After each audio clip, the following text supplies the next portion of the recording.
This is called a chip guard or a chip shield. Some blowguns come with them. You can also buy some aftermarket ones on Amazon. They're supposed to be a generic fit, but I wanted to try to make one on my own. I made the finished size to be about 3¼ inches. It seems about right. The intended use is probably more for using on a milling machine or a lathe to blow off the chips.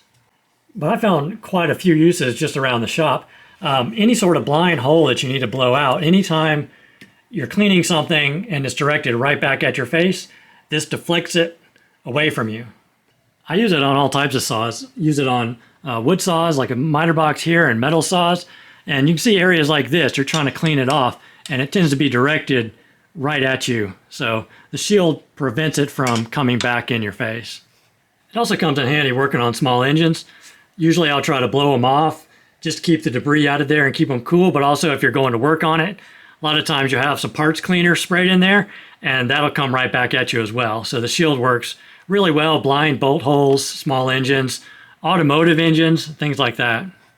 As far as safety goes, it doesn't replace wearing normal eye protection, but it does keep the debris from bouncing off your face. And also, if you are doing brake cleaner, oily substances, you don't have to clean off your glasses anymore. It prevents all of that. So I'd say that's a pretty big benefit for me. So the material you want to make something like this out of is polycarbonate. Lexan is a name brand of polycarbonate, but there are obviously other brands as well. Polycarbonate can be formed cold, and it's highly resistant to shattering. You can see my face shield is made out of polycarbonate. You can see a test piece here, how much deflection I was able to get out of it. I pressed a ball peen hammer into a socket just to try to see how much you could push it, and it doesn't break, it doesn't crack, it doesn't separate. So I made a couple different ones. The ones in the video, this one is 1/16 thickness, and then I also made another one. This is about 1/8, and this is actually a cover from an old printer that was being thrown out. So I've got quite a bit of this. Both of them work just fine. You're not going to break either one. Now, as far as actually forming the dome shape, it was a lot more difficult than I thought. You can bend polycarbonate on a metal brake, so you could bend this cold and it would look like that, but bending a dome shape is a totally different ordeal.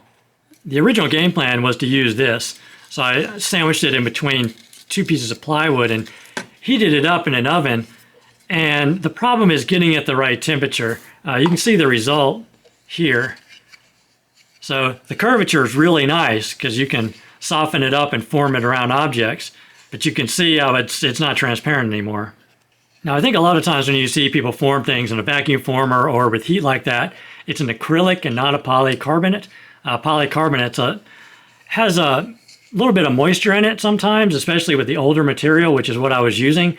And even at a very low temperature, this was 250 degrees, it started to bubble like that. So I wasn't able to bake it like people tend to recommend. They said you can bake it for hours at a low temp, get the moisture out, raise the temp, and then form it. I tried multiple times and was not able to get that to work. At least in this application, even if it's not as smooth of a bend, being able to see through it is the key benefit of doing it cold like that. Now, for actually bending it, it takes an enormous amount of pressure to bend an arc like that. I tried it in the arbor press. I've got a 3-ton arbor press. Couldn't bend it at all. The hard part was finding some sort of positive and negative die. So this is just an old bearing race I had. I keep it on the hydraulic press, and then that's not a great radius, but it's a decent radius, and the only one I had of the size, just a cap from an old welding bottle. It would probably be better if you had a perfect negative die that would fit perfectly over that versus an open space like this, but this is all I had, and I wasn't going to try to make something like that.